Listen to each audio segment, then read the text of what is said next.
Hello friends, स्वागत है आपका फिर से हमारे यूट्यूब चैनल पर। आज मैं आपको पढ़ाने वाला हूँ उत्तराखंड का भौगोलिक विभाजन। तो उत्तराखंड का भौगोलिक विभाजन क्या है, किस तरह से हमने उत्तराखंड का भौगोलिक विभाजन हमने आपसे यहाँ पे 8 प्रकार से किया है। ठीक है। भौगोलिक विभाजन से मतलब है कि जैसे हमारा उत्तराखंड क्या है कि कहीं पे हिमालय क्षेत्र है। हिमालय क्षेत्र में हमारी अलग अलग श्रेणियां हैं। शिवालिक श्रेणी है, लघु हिमालय श्रेणी है, बृहद हिमालय श्रेणी है, ट्रांस हिमालय श्रेणी है, गंगा का मैदानी क्षेत्र है, दून क्षेत्र है। तो इस प्रकार से हमने उत्तराखंड को अपनी सुविधा की दृष्टि से 8 भागों में विभाजित किया है। इसमें हम ये नहीं बोलते कि बिल्कुल इसकी हम यहाँ पे सीमा कहीं देते, जैसे प्राकृतिक रूप से किसी भी चीज की मतलब सीमा दे देते, मतलब ये बोलते हैं कि ये जिले की सीमा यहाँ से यहाँ तक। ठीक है। तो क्या होगा, प्राकृतिक मतलब राजनीतिक रूप होगा। तो ये हमारे भौगोलिक रूप है। तो हम इनको जो प्राकृतिक रूप से ही यहाँ पे हमने बांटा है भौगोलिक क्षेत्र के हिसाब से। तो क्या पड़ेगा आज उत्तराखंड का भौगोलिक विभाजन। वीडियो स्टार्ट करने से पहले अगर आप मेरे चैनल पर नए हैं तो मेरे चैनल को सब्सक्राइब करें, वीडियो अच्छी लगती है तो वीडियो को लाइक करें। तो करते स्टार्ट। तो हमने यहाँ पे उत्तराखंड का भौगोलिक विभाजन किया है, तो इसको हमने 8 प्रकार से विभाजित किया है। लेकिन एक बार यहाँ पे इस तरह से अब मैंने सबसे पहले देखो कि यहाँ पे मैंने लोकेशन बनाई है आपको मतलब आपकी क्षेत्र समझ में आए उसके लिए मैंने क्या किया है, यहाँ पे लोकेशन बनाई है। अब देखो गंगा का मैदानी क्षेत्र, इसकी लोकेशन कहाँ पे है, तो ये रही। तराई क्षेत्र की लोकेशन इस तरह से ये यहाँ पे है। फिर इसके बाद भाबर क्षेत्र की लोकेशन इस तरह से यहाँ पे, फिर शिवालिक श्रेणी इस तरह से है, फिर दून क्षेत्र इस तरह से है, लघु हिमालय क्षेत्र यहाँ पे है। उसके उत्तर में क्या आएगी, फिर बृहद हिमालय क्षेत्र और फिर ट्रांस हिमालय क्षेत्र है। तो हम क्या पढ़ेंगे इनको उत्तर से सॉरी दक्षिण से उत्तर की ओर। किस तरह से पढ़ेंगे, दक्षिण से उत्तर की ओर। ठीक है। तो स्टार्ट करते हैं। सबसे पहले क्या है हमारा गंगा का मैदानी क्षेत्र। ठीक है। क्या है गंगा का मैदानी क्षेत्र। गंगा का मैदानी क्षेत्र क्या है कि हमारे हमने देखा है इसकी लोकेशन कहाँ पे है, तो यहाँ पे है। तो ये क्या है कि जितना भी लगभग हरिद्वार का दक्षिणी भाग यानी कि अधिकतम दक्षिणी भाग क्या है कि गंगा के मैदानी क्षेत्र में आता है। अभी ये क्या है कि यहाँ पे गंगा का मैदानी क्षेत्र है हमारा, नदियों के लाए गए अवसादों के द्वारा ये बहुत ही बड़ा बृहद क्षेत्र है। ये हरिद्वार में भी ना हो गई, यूपी में भी बहुत बड़ा क्षेत्र है। तो क्योंकि हम उत्तराखंड की स्टडी कर रहे हैं यहाँ पे, तो उत्तराखंड के बारे में बताएंगे। तो क्या है यहाँ पे कि देखो कि गंगा का मैदानी क्षेत्र यहाँ पे, तो हरिद्वार का जो है दक्षिणी भाग है। सबसे पहली बात यहाँ पे जैसे कि गंगा का मैदानी क्षेत्र है, तो ये मैदानी क्षेत्र है तो कृषि के लिए बहुत ही उपजाऊ होगा। ठीक है। कृषि के लिए बहुत ही ज्यादा उपजाऊ होगा। और बात कर लेते हैं मतलब इसके कैसे कैसे क्षेत्र है यहाँ पे, जहाँ पे मतलब बाढ़ की प्रवणता रहती है वहां पे क्या होता है कि खादर का क्षेत्र रहता है। और जहाँ पे मतलब क्या होता है कि जहाँ पे बाढ़ की संभावना नहीं आती है, तो वहां पे कौन सा क्षेत्र रहेगा, तो बांगर का क्षेत्र है। ठीक है। यानी कि उपजाऊ जमीन तो है पूरी पूरी, मगर जो जो बाढ़ वाला क्षेत्र है हमें बताया कि वहां पे हमारी उपजाऊ जमीन ज्यादा होती है, क्योंकि नदी अपने साथ में अवसाद लाती है जो बहुत ही ज्यादा उपजाऊ होते हैं। ठीक है। अब इसके एरिया की बात कर लेते हैं कि इसके एरिया में कौन कौन आता है। रुड़की हो गया, लक्सर हो गया, तो सब क्या हो गया कि गंगा के मैदानी क्षेत्र में ही आता है। सबसे बड़ी बात है कि हरिद्वार का जो दक्षिणी एरिया है वही हमारे गंगा का मैदानी क्षेत्र में आता है। ठीक है। और बात कर लेते हैं इसकी कृषि, मतलब कृषि कौन कौन सी होती है यहाँ पे खेती। तो यहाँ पे होगा हमारा गेहूं हो गया, धान हो गया। ठीक है। तो इस तरह से हमारी खेती यहाँ पे हो जाएगी। तो हमारा हो गया पहला तो गंगा का मैदानी क्षेत्र। अब आगे बात करते हैं दूसरे पे कि तराई क्षेत्र। तराई क्षेत्र क्या है कि तराई क्षेत्र इसके एकदम उत्तर में है, इसके गंगा के मैदानी क्षेत्र के एकदम उत्तर में है। जैसे कि हरिद्वार का उत्तरी भाग, इधर पौड़ी गढ़वाल का दक्षिणी भाग, और इधर हमारा जो उधम सिंह नगर है इसका लगभग लगभग पूरा भाग, और जो नैनीताल है उसका कौन सा भाग होगा, तो उसका दक्षिणी भाग होगा। तो ये किस क्षेत्र में आते हैं, तो ये तराई क्षेत्र में आते हैं। तराई क्षेत्र से मतलब ये है कि तराई में जो तराई क्षेत्र है हमारा, इसमें हमारा पाताल तोड़ कुएं टाइप यानी कि कहीं कहीं पे दलदली मिट्टी पाई जाती है, तो इसलिए इसका नाम क्या दिया है कि तराई क्षेत्र, यानी ज्यादा पानी होना इसमें। ठीक है। अब ये गंगा के किनारे हमें पता है कि गंगा जैसे कि उत्तराखंड से लिगड़ के ऐसे यूपी में ऐसे जाती है। ठीक है। और यहाँ पे मतलब कई सारी नदियां ऐसे ऐसे करके मतलब इस जो भाग है इसको काट दिया है। जैसे कि गढ़वाल में है कौन सी पश्चिमी रामगंगा, इसी तरह से यहाँ पे कोसी नदी हो गई। तो काफी सारी नदियों ने यहाँ पे काट दिया है। और वो क्या होता है कि जैसे कि कभी नदी यहाँ से बह रही थी, ऐसे ऐसे करके बह रही थी, विसर्पण कर रही थी। अब क्या होगी, कभी बाढ़ आई बाद में, तो बाढ़ आई भी जैसे कि यहाँ से अब ऐसे बह रही तो यहाँ पे कभी इसके जो आगे कोई बड़ा चट्टान आया या जो कुछ भी आ गया तो ये अपने मार्ग से अवरुद्ध होकर देरी कम वेग हो गया तो इसका ये इधर से अवरुद्ध होकर इधर को बह गई या ऐसे बह गई, हो गया। अब बाढ़ आई यहाँ पे तो इसने सब कुछ एक साथ कर दिया, ऐसे मतलब ये दोबारा से यहाँ से ही बहने लगी। अब जो ये जो मार्ग रह गया है यहाँ पे क्या होता है, फैल के चलती है, फिर ऐसे ही फैल के फिर तो ये जो यहाँ पे माटी कटी हुई थी तो ये बाद में क्या होता है कि इसमें पानी भरा रह जाता है, इसी तरह से आगे यहाँ पे पानी भरा रह जाएगा यहाँ पे, तो ये क्या हो जाएगा, दलदली मैदान हो जाता है। ठीक है, तो इसको क्या बोलते हैं, तराई क्षेत्र। ठीक है, उसमें पानी भरा रह जाता है तो वो पाताल तोड़ के रूप में हो जाते हैं, कुएं के रूप में हो जाते हैं, तो इसको क्या बोल रहे हैं हम यहाँ पे, तराई क्षेत्र। ठीक है, ये हो गया हमारा तराई क्षेत्र। अब बात कर लेते हैं यहाँ पे कृषि, ये भी मतलब उपजाऊ बहुत ज्यादा होता है। ठीक है, उपजाऊ जय गंगा में मैदानी क्षेत्र है हमारा, ये भी बहुत ज्यादा उपजाऊ होता है। यहाँ पे भी हम जिसको पानी की ज्यादा जरूरत है, जैसे कि धान हो गया हमारा, गन्ना हो गया, ठीक है, तो यहाँ पे बहुत ही ज्यादा उपजाऊ जमीन होती है, जैसे कि धान की या गन्ने की। ठीक है, अब बात कर लेते हैं इसकी चौड़ाई की, तो इसकी चौड़ाई ज्यादा नहीं होती, लगभग 10 से 20 किलोमीटर की चौड़ाई होती है ऐसे करके। और अब बात कर लेते हैं इसके क्षेत्र की, मतलब इसमें कौन कौन से क्षेत्र आते हैं हमारे, जैसे कि हमारा जवालपुर आ गया यहाँ पे बाजपुर आ गया, हमारा काशीपुर आ गया, रुद्रपुर आ गया, तो सब हमारे इसके क्या है, कस्बे। तो ये हो गया हमारा तराई क्षेत्र भी कंप्लीट। अब हमारा तीसरा और अगला क्षेत्र कौन सा है, तो भाबर क्षेत्र। ठीक है, भाबर क्षेत्र क्या है कि तराई क्षेत्र के एकदम उत्तर में पड़े, हमें पड़ेगा तो भाबर क्षेत्र एकदम इसके तराई क्षेत्र के उत्तर में स्थित है। और किसके दक्षिण में बोलेंगे तो शिवालिक क्षेत्र के। कभी कभी क्वेश्चन आ जाएगा कि भाबर क्षेत्र, कोई सा भी क्षेत्र आ जाएगा, पूछ लेंगे भाबर क्षेत्र किस किस श्रेणी के बीच में या किस किस भाग के बीच में उपस्थित है, तो किस भाग के, तराई क्षेत्र और शिवालिक क्षेत्र के बीच में उपस्थित है कौन सा, भाबर क्षेत्र। भाबर क्षेत्र से मतलब है कि भाबर क्षेत्र, सबसे पहले बात होगी क्या होता है भाबर क्षेत्र। जैसे भाबर क्षेत्र क्या हुआ कि हमारी नदी ऐसे बह रही थी, अब क्या होता है कि आपने देखा होगा कोई पहाड़ों पे गए हो तो ये नदी यहाँ से बह रही है, एक धारा में आ रही है, इस भाग में मतलब ये गायब हो जाती है कहीं पे, और 1-2 किलोमीटर बाद जाके यहाँ से पानी रिसना स्टार्ट हो जाता है। ठीक है, ऐसा देखा होगा कभी आपने, पहाड़ों पे अगर गए हो तो वहां पे देखने को आपको जरूर मिला हो। तो क्या होगा कि यहाँ पे मतलब ये पत्थर इलाका आ जाता है या फिर मोटे बालू का इलाका आ जाता है, तो कहीं पे मतलब नदी आके मतलब गुप्त हो गई और आगे जाके क्या हो गई, कई धाराओं में बट के ऐसे निकल गई और फिर एक धारा के रूप में आगे नदी बहने लगी। तो इस क्षेत्र को क्या बोलते हैं, भाबर क्षेत्र। इसमें जैसे कि कंकड़, पत्थर, मिट्टी, मतलब बड़े बड़े बालू, बेसाल्ट चट्टाने, ठीक है, तो मोटा बालू पाया जाता है, तो इसलिए इसको क्या बोलते हैं हम, भाबर क्षेत्र बोलते हैं। यहाँ पर मतलब कृषि तो बिल्कुल नगण्य रूप में होती है, क्योंकि यहाँ पे बहुत ज्यादा पथरीला एरिया होता है। तो भाबर क्षेत्र का मतलब सिर्फ यही है कि कहीं से नदी आ रही है तो नदी जैसे कि कहीं पे समा गई, ठीक है, और वो 1-2 किलोमीटर बाद जाके निकल गई कहीं से, तो उसको उस क्षेत्र को हम क्या बोलते हैं, भाबर क्षेत्र। ठीक है, ये हो गया हमारा भाबर क्षेत्र। इसकी भी लगभग चौड़ाई लगभग कहां तक होती है, 10 से 20 किलोमीटर इसकी चौड़ाई रहती है। और इसकी मतलब क्षेत्र देख लेते हैं कहां से कहां तक है। इसका इधर चंपावत से लेकर देहरादून तक है। पश्चिम में इसकी चौड़ाई थोड़ी ज्यादा रहती है। ठीक है, तो ये भी हो गया हमारा भाबर क्षेत्र भी कंप्लीट। आगे देख लेते हैं कौन सा क्षेत्र है हमारा, शिवालिक क्षेत्र। शिवालिक क्षेत्र कहां पर पाया जाता है, तो भाबर क्षेत्र के तुरंत उत्तर में पाया जाता है। हम क्या पढ़ रहे हैं, दक्षिण से उत्तर की ओर को पढ़ रहे हैं। तो शिवालिक क्षेत्र अब कौन सा पढ़ रहे हैं, शिवालिक क्षेत्र। शिवालिक क्षेत्र देखो इसकी लोकेशन ये है, तो शिवालिक क्षेत्र भाबर क्षेत्र के तुरंत उत्तर में स्थित है। तो बात कर रहे थे हम शिवालिक श्रेणी। तो शिवालिक श्रेणी क्या है कि हमें पता है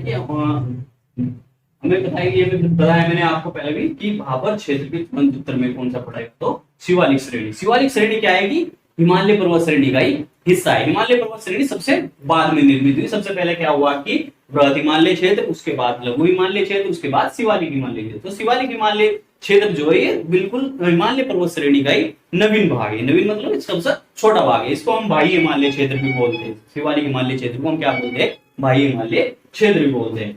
ठीक है, इसकी लगभग औसतन चौड़ाई है जो 700 से लगभग 1200 मीटर इसकी लगभग ऊंचाई पाई जाती है। अब देख लेते हैं इसकी स्थिति कैसी है कि कहां से कहां है। इसके चंपावत से लेके हमारे देहरादून, यानी पूर्व में चंपावत से पश्चिम में देहरादून तक ये फैला हुआ है। इसकी चौड़ाई देख लेते हैं तो 10 से 30 किलोमीटर की चौड़ाई पाई जाती है। और लगभग पश्चिमी एरिया में यानी कि देहरादून की तरफ इसकी जो औसतन चौड़ाई है वो लगभग लगभग 50 किलोमीटर तक पाई जाती है।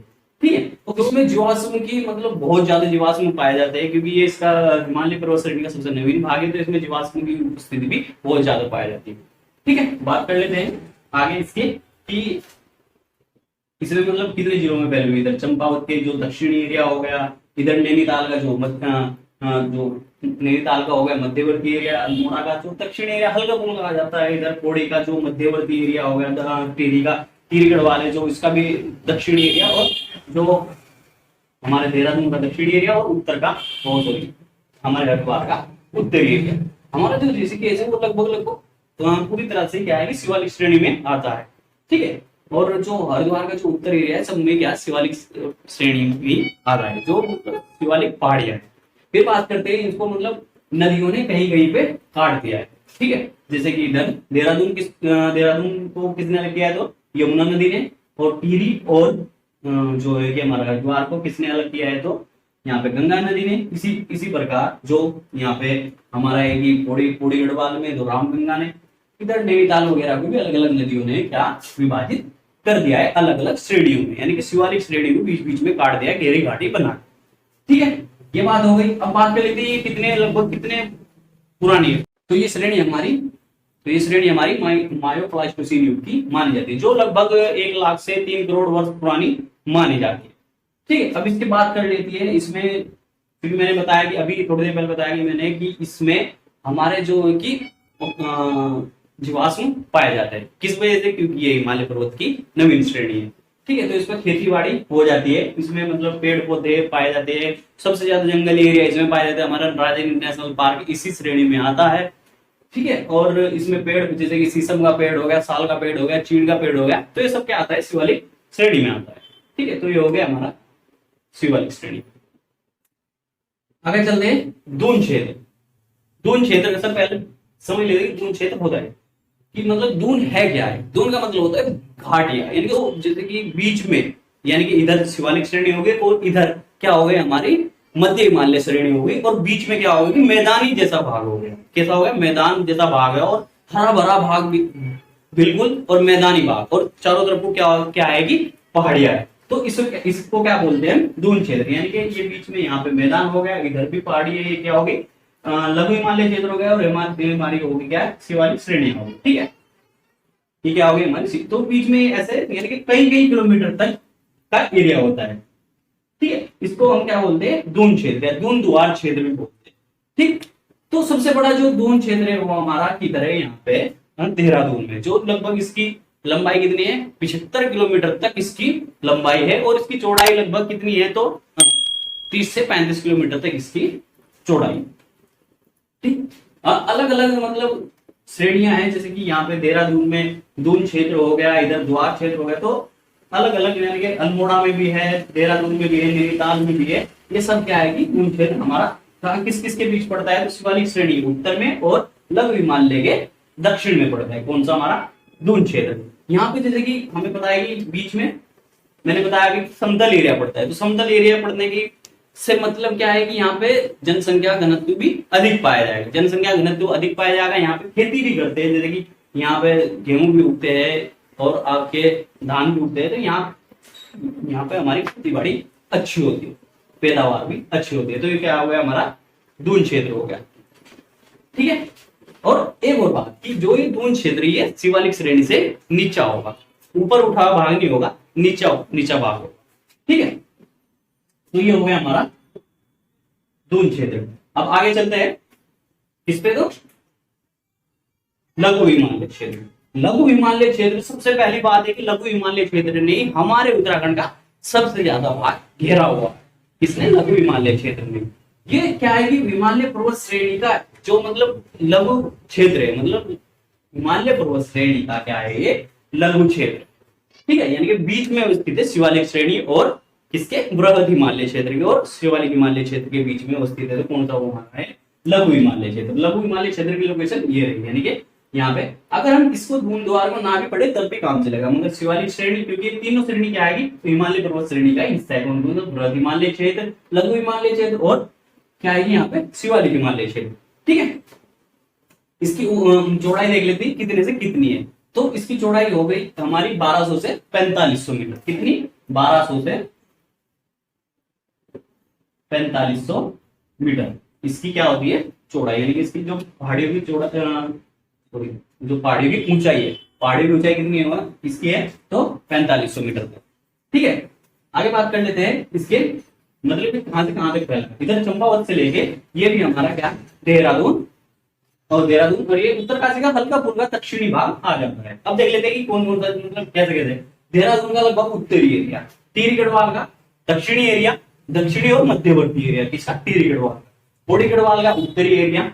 उसके बाद रुद्रप्रयाग का हल्का फुल्का दक्षिणी एरिया, चमोली का भी थोड़ा हल्का फुल्का दक्षिणी एरिया। इधर चलते चलते और इधर अल्मोड़ा का पूरा भाग लगभग, और चंपावत का भी लगभग पूरा ऐसा ही क्या होता है कि इस पर दून क्षेत्र, सॉरी, इसमें हमारे लघु हिमालय क्षेत्र में आते हैं। लगभग 9 जिले इसके अंडर में आ जाते हैं हमारे किसके? तो लघु हिमालय क्षेत्र के। ठीक, अब बात करते हैं इसमें जीवाश्म की। जीवाश्म मतलब इसमें जीवाश्म की अवधि बहुत कम होती है, फिर भी इसमें कटीले वन वगैरह पाए जाते हैं। ठीक, अब बात करते हैं इसके मतलब इसमें यदि जाड़ों के मौसम में, यानी कि हम सर्द के मौसम में, सर्दी के मौसम में यहाँ का मौसम बहुत ही अच्छा हो जाता है। जनवरी के महीने में यहाँ पे बहुत ज्यादा बर्फबारी होती है। इसके उत्तर का जो एरिया है बहुत ज्यादा मतलब ठंडा रहता है, और इसका जो दक्षिण का एरिया है तो थोड़ा गर्म रहता है। ठीक है, तो यहाँ पे क्या होता है कि जैसे कि कई नदियां भी निकलती हैं यहाँ पे, जैसे कि हमारी पिंडरी नदी भी हमारी क्या होती है कि लघु हिमालय क्षेत्र से निकलती है। ये जो हमारा लघु हिमालय क्षेत्र है ये क्या है कि वलनदार चट्टानों से निर्मित है, यानी कि एक के ऊपर एक चट्टान चढ़ी हुई है। ऐसे ऐसे मतलब चट्टाने ये ऐसे हुई, ऐसे घूम गई, ऐसे घूम गई, ऐसे घूम गई, यानी कि मोड़दार चट्टाने इसमें पाई जाती है। यानी कि कायांतरित चट्टाने, मोड़दार, वलनदार चट्टाने, यानी कि कोई भी नाम दे सकते हैं। तो ये हमारे लघु हिमालय क्षेत्र में पाई जाती है। अब इसमें कई सारी नदियां निकलती है, जैसे कि पूर्वी नेहार होगी, पश्चिमी रामगंगा हो गई। तो इन्होंने क्या होगा कि यहाँ पे जो हिमालय लघु हिमालय पर्वत श्रेणी हमारी ये ऐसे ऐसे करके काट दी, क्योंकि हमें पता है कि ये इधर उत्तर में क्या है कि ऊंचाई ज्यादा है, दक्षिण में क्या है तो नदियां क्या बहती है, सब इधर को बहती है। तो इन्होंने क्या कर दिया है कि बीच बीच में से इस पर्वत श्रेणी को क्या कर दिया है तो काट दिया है। अब जैसे कि हमारी मान लो कि लघु हिमालय क्षेत्र है, अभी यहाँ से नदी बह रही है, तो इसने यहाँ पे क्या कर दी, गहरी घाटी कर देगी। तो ये गहरी घाटी लगभग कितनी पहुंच जाती है, तो एक हजार मीटर, यानी 1 किलोमीटर गहरी घाटी हो गई है ये इसकी वजह से। अब बात कर लेते हैं कि ये लगभग इसका काल क्या है। इसका काल है प्री कैम्ब्रियन युग, यानी कि बहुत से लगभग 5 करोड़ वर्ष पूर्व की ये चट्टानें निर्मित हुई है। यानी कि शिवालिक श्रेणी से कितनी पुरानी निर्मित चट्टानें है, कौन सी? तो लघु हिमालय श्रेणी। जो लघु हिमालय का क्षेत्र है या लघु हिमालय पर्वत श्रेणी है या मध्य हिमालय पर्वत श्रेणी है, तो वो शिवालिक श्रेणी से कितनी पुरानी है। ठीक है, और मैंने बताया कि लगभग यहाँ पे जाड़ों में तो तापमान है, जो लघु हिमालय क्षेत्र का तापमान है, तो सर्दियों के मौसम में क्या होता है कि 0 से नीचे पहुंच जाता है। कहीं कहीं पे जैसे कि हमारा धनोल्टी क्षेत्र हो गया, टिहरी गढ़वाल हो गया, और इधर का पौड़ी गढ़वाल का जो उत्तरी एरिया हो गया, इधर हमारा जो अल्मोड़ा, नैनीताल नहीं, अल्मोड़ा का जो उत्तरी एरिया हो गया, इनमें क्या होता है कि हल्की फुल्की क्या बर्फबारी हो जाती है। मगर इधर धनोल्टी, टिहरी, मंसूरी वगैरह में क्या हो जाते हैं, सभी क्या है कि लघु हिमालय क्षेत्र का ही हिस्सा है। ठीक है, तो यहाँ पे बर्फबारी हो जाती है। बाकी इसके दक्षिणी एरिया थोड़ा क्या होता है, गर्म रहता है। यहाँ पे कैसी जलवायु पाई जाती है, तो शीतोष्ण कटिबंधीय जलवायु पाई जाती है। ठीक है, सर्द मौसम। और यहाँ पे देख लेते हैं कि जैसे कि जीवाश्म का अभाव है, फिर भी यहाँ पे कटीले वन और मतलब पेड़ पौधे पाए जाते हैं। तो पेड़ जैसे कि यहाँ पे सरो का पेड़ हो गया, बांज का पेड़ हो गया, तो इस तरह के मतलब पेड़ पौधे पाए जाते हैं। फिर यहाँ पे आती है बात खेती की। तो खेती में मतलब यहाँ पे बहुत ज्यादा मायने रखती है खेती करना। यहाँ पे खेती फिर भी जो यहाँ पे रहते हैं लोग बाग खेती कर लेते हैं। जैसे कि घाटी क्षेत्र हो गया, तो घाटी क्षेत्र में क्या करते हैं, घाटी क्षेत्र में सीढ़ीदार खेती करते हैं। कैसी खेती करते हैं, तो सीढ़ीदार खेती करते हैं। यहाँ पे ये कौन सा लघु हिमालय क्षेत्र, सीढ़ीदार खेती करते हैं। और जैसे कि ठंडा एरिया है, तो उसमें क्या होगा कि यहाँ पे सेब, नाशपाती वगैरह की भी खेती की जाती है। ठीक है, बाकी मैंने आपको बता दिया कि इसकी लगभग हमने ऊंचाई कितनी बताई है, तो 1200 से 4500 मीटर। ठीक, तो ये हो गया हमारा लघु हिमालय क्षेत्र। अब बात आती है बृहद हिमालय क्षेत्र की। बृहद हिमालय क्षेत्र की, तो बृहद हिमालय क्षेत्र क्या है कि एकदम लघु हिमालय के उत्तर में स्थित है, यानी कि लघु हिमालय क्षेत्र के उत्तर में कौन स्थित है, तो बृहद हिमालय क्षेत्र। बृहद हिमालय क्षेत्र हमारे लिए ज्यादा, बहुत ही ज्यादा मतलब इंपोर्टेंट रखता है। इंपोर्टेंट क्यों रखता है कि सारी जितने भी हमारे जो मतलब हमारे हिम है, हिम मतलब ग्लेशियर वगैरह हमारे सब क्या आते हैं, बृहद हिमालय क्षेत्र में ही आते हैं। हमें पता है कि बृहद हिमालय क्षेत्र जो हिमालय पर्वत श्रेणी का हिस्सा है, नेपाल में जाके इसी पे माउंट एवरेस्ट चोटी है। हमारे यहाँ सबसे ऊंची चोटी इसी पे है, कौन सी है, तो नंदा देवी। ठीक है, 7,817। तो सबसे ऊंची चोटी कौन सी होगी, तो नंदा देवी होगी। तो लगभग यहाँ से हम ऊंचाई लेंगे तो कितना होगा, 4500 से 7,817 मीटर। ठीक है, इसकी ऊंचाई इतनी पाई जाती है यहाँ पे। लगभग बात आती है कि यहाँ पे इसका मौसम कैसा रहता है, तो मौसम इसका लगभग पूरे मतलब पूरे साल भर यहाँ पे बर्फ जमी रहती है, क्योंकि ग्लेशियर है। अब देखो गंगोत्री ग्लेशियर, यमुनोत्री ग्लेशियर और हमारा जैसे कि और ग्लेशियर है, इधर काली नदी है जो, तो ये सब क्या है कि सब जितने भी ग्लेशियर है सब यही पाए जाते हैं। ठीक है, हमारे केदारनाथ बद्रीनाथ भी सब क्या है कि बृहद हिमालय क्षेत्र में उपस्थित है। यमुनोत्री, गंगोत्री, बद्रीनाथ, केदारनाथ सब क्या है, हमारे सब बृहद हिमालय क्षेत्र में ही उपस्थित है। ठीक है, इसकी मैंने ऊंचाई बता दी आपको। पूरे वर्ष इसमें मतलब हिमाच्छादित रहते और यहाँ पे जीवाश्म का बिल्कुल अभाव पाया जाता है, मतलब यहाँ पे जीवाश्म नहीं पाया जाता बिल्कुल भी। कहीं कहीं पे जैसे कि दक्षिणी एरिया में इसके क्या होता है कि अल्पाइन प्यार और बुग्याल प्रकार के यहाँ पे क्या घास के मैदान पाए जाते हैं। अलग अलग जगह पे जैसे कि जम्मू कश्मीर में कुछ और बोला जाता है कि, और आपके जो हिमाचल प्रदेश में चले जाओ वहां पे अलग बोलेंगे। तो ये क्या, यही होते हैं हमारे घास के मैदान जैसे। और यहाँ पे मतलब काई वगैरह भी बहुत ज्यादा होती है। ठीक है, तो यहाँ पे क्या बिल्कुल ही अभाव है जीवाश्म का। ठीक है, और बात कर लेते हैं मतलब हिमालय पर्वत श्रेणी के बहुत ज्यादा नाम है। ये जो हमारे ये है कि बृहद हिमालय क्षेत्र है, इसके बहुत ज्यादा नाम हम इसको आंतरिक हिमालय के नाम से भी जानते हैं, बृहद हिमालय के नाम से भी जानते हैं, महा हिमालय के नाम से भी जानते हैं, महान हिमालय के नाम से भी जानते हैं, ग्रेटेस्ट हिमालय भी यही है। तो इसके बहुत ज्यादा नाम है। ठीक है, लगभग 7 से 8 इसके नाम है। ठीक, फिर वो देख लेते हैं इसकी चट्टाने में भी बहुत ज्यादा मोड़दार वलनदार चट्टाने पाई जाती है यहाँ लघु हिमालय क्षेत्र की तरह। ठीक है, और इसको हमारे बृहद हिमालय क्षेत्र से ज्यादा ऊंचाई पे होने पर बर्फ क्या होता है कि बर्फ से ढका रहता है, और इसका जो तापमान है लगभग शून्य से नीचे ही रहता है, कि जिससे हमारा ग्लेशियर मतलब पिघलता नहीं इतनी जल्दी। ठीक है, तो गर्मी में मतलब पिघलता रहता है, कहीं कहीं पे तो ग्लेशियर टूट भी जाता है कभी कभी, तो क्योंकि पृथ्वी का तापमान दिन पर दिन क्या होता जा रहा है, बढ़ता जा रहा है। तो ये हो गया हमारा बृहद हिमालय क्षेत्र। अब क्या देख लेते हैं इसके बाद हम ट्रांस हिमालय क्षेत्र। ट्रांस हिमालय क्षेत्र क्या है कि एकदम बृहद हिमालय क्षेत्र के उत्तर में स्थित है।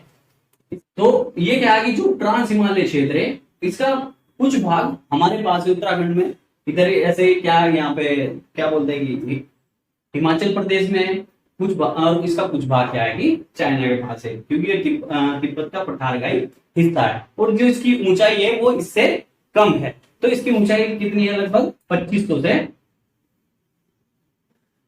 3500 मीटर इसकी क्या है कि ऊंचाई इसकी ट्रांस हिमालय की। तो ट्रांस हिमालय क्या है कि सबसे हमें पता है कि सबसे ऊंची क्या है कि हिमालय पर्वत श्रेणी है, जिसकी जो सबसे ऊंची चोटी है वो कहां पे है, तो माउंट एवरेस्ट है, कहां पे, नेपाल में है। तो सबसे ऊंचा क्या हो गया कि हिमालय पर्वत श्रेणी। हिमालय पर्वत श्रेणी में क्या हो गया कि बृहद हिमालय क्षेत्र सबसे ऊंचा क्षेत्र हो गया। तो उसके बाद आया तिब्बत के पठारगाही जो भाग है, इसे क्या बोलते हैं, ट्रांस हिमालय, यानी कि हिमालय का पार का एरिया। तो वो क्या हो गया, ट्रांस हिमालय क्षेत्र। आधा मतलब यहाँ पे पड़ता है और आधा हमारे यहाँ। इसमें काफी सारे दर्रे पाए जाते हैं जो तिब्बत को और किसको मिलाते हैं, तो हमारे उत्तराखंड को मिलाते हैं। इसी तरह से नेपाल और हमारे उत्तराखंड को मिलाते हैं। इधर भी हमारे काफी सारे दर्रे पाए जाते हैं।